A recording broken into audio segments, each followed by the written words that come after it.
بسم اللہ الرحمن الرحیم۔ السلام علیکم ورحمۃ اللہ وبرکاتہ۔ عابد راجہ چینل کی طرف سے آج میں اپنے دوستوں کو رسول اللہ صلی اللہ علیہ وآلہ وسلم کا ایک بہت ہی پیارا فرمان بتاؤں گا۔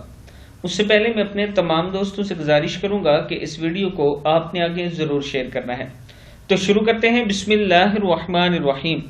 حضرت ابو ہریرہ رضی اللہ تعالی عنہ فرماتے ہیں کہ نبی اکرم صلی اللہ علیہ وآلہ وسلم نے فرمایا، اللہ تعالیٰ فرماتا ہے جو میرے کسی ولی سے دشمنی رکھے میں اس سے اعلان جنگ کرتا ہوں، اور میرا بندہ ایسی کسی چیز سے میرا قرب نہیں پاتا جو میرے فرائض سے زیادہ محبوب ہو، اور میرا بندہ نفلی عبادات کے ذریعے میرا قرب حاصل کرتا ہے، یہاں تک کہ میں اس سے محبت کرنے لگتا ہوں، اور جب میں اس سے محبت کرتا ہوں تو میں اس کا کان بن جاتا ہوں جس سے وہ سنتا ہے، اور اس کی آنکھ بن جاتا ہوں جس سے وہ دیکھتا ہے، اور اس کا ہاتھ بن جاتا ہوں جس سے وہ پکڑتا ہے، اور اس کا پاؤں بن جاتا ہوں جس سے وہ چلتا ہے۔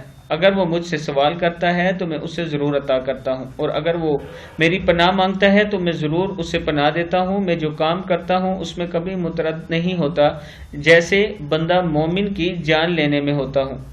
اسے موت پسند نہیں، اور مجھے اس کی موت پسند نہیں، مجھے اس کی تکلیف پسند نہیں۔ یعنی مومن کی جان لینے میں ہوتا ہوں، اسے موت پسند نہیں، مومن کو موت پسند نہیں، اور مجھے اس کی تکلیف پسند نہیں۔ یہ اللہ تعالیٰ فرماتے ہیں، صحیح بخاری کی حدیث ہے۔ اس ویڈیو کو آپ دوستوں نے آگے ضرور شیئر کرنا ہے، اور اللہ تعالیٰ سے دعا کرنی ہے کہ اللہ تعالیٰ ہمیں جنت الفردوس میں اعلیٰ مقام عطا فرمائے، اور اللہ ان بندوں میں ہمیں شامل فرمائے جس سے وہ راضی ہوتا ہے۔ السلام علیکم ورحمۃ اللہ وبرکاتہ۔